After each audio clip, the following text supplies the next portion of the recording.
उस दक्ष प्रजापति से विवाह हुआ, किसका? प्रसूति माता का। और प्रसूति माता की जो 16 कन्याएं हुई, उसमें 13 कन्याएं धर्म से विवाह दी गई। इसीलिए कहा जाता है कि जिसके घर में धर्म रहता है उसके घर में यह 13 चीजें अपने आप परिपूर्ण रहता है। क्या क्या? उसका नाम सुन लीजिए, 2 मिनट लगेगा। श्रद्धा, श्रद्धा यानी कि किसी के प्रति हमारी श्रद्धा रहती है जहां धर्म रहता है।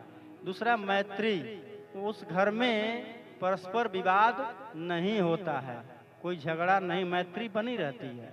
तीसरा दया का भाव, एक दूसरे के प्रति आदमी दयावान रहता है। तीसरा शांति रहता है उस घर में जहां धर्म रहता है। उनकी जो चौथी पत्नी शांति हैं वो भी रहती हैं। तुष्टि रहती हैं, पुष्टि रहती हैं और क्रिया रहती है, यानी कि संतोष बना रहता है, पुष्टता बना रहता है, तुष्टता बना रहता है। और वह व्यक्ति उन्नति तो निरंतर ही करता है, क्योंकि ये भी धर्म की पत्नी है। उन्नति भी धर्म की ही पत्नी है, इसीलिए जहां धर्म रहता है वहां उन्नति अपने आप होती है, कहना नहीं पड़ता है। चौथा बुद्धि, धर्म की पत्नी बुद्धि भी है। अब उसको बुद्धि बताने की जरूरत नहीं थी, जहां धर्म रहेगा वहां बुद्धि अपने आप प्रखर होती जाएगी, एक मैंने एक रास्ता मिलता जाएगा। और मेधा यानी कि निर्णय करने की जो क्षमता रहती है अपने आप प्रगति करती जाती है। तितिक्षा, उसको सहनशील भी वो व्यक्ति हो जाता है।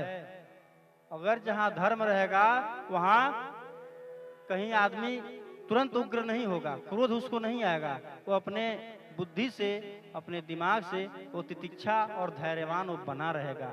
इसलिए कहा जाता है धर्माचरण करिए, धर्म करिए, धर्मो रक्षति रक्षितः। जहाँ धर्म रहता है वह 13 चीज अपने आप वहाँ वास करती हैं। और रिंग शब्द लेकर के मूर्ति भी उनकी ही पत्नी होती है। उस घर में सदैव जो है सामंजस्यता बैठ रहता है। और जो राम राज्य की परिकल्पना है वो धर्म के साथ ही रहता है। जहाँ क्योंकि धर्म कोई वस्तु नहीं है, कोई चीज नहीं है। रामो विग्रहवान धर्म, साक्षात परमात्मा ही धर्म है। और जहाँ परमात्मा रहेगा वहाँ धर्म तो रहेंगे ही, आज जहाँ धर्म रहेंगे यह 13 चीजें उनके घर में निश्चित रूप से वास करेगी। वो जय जय श्रीमन नारायण।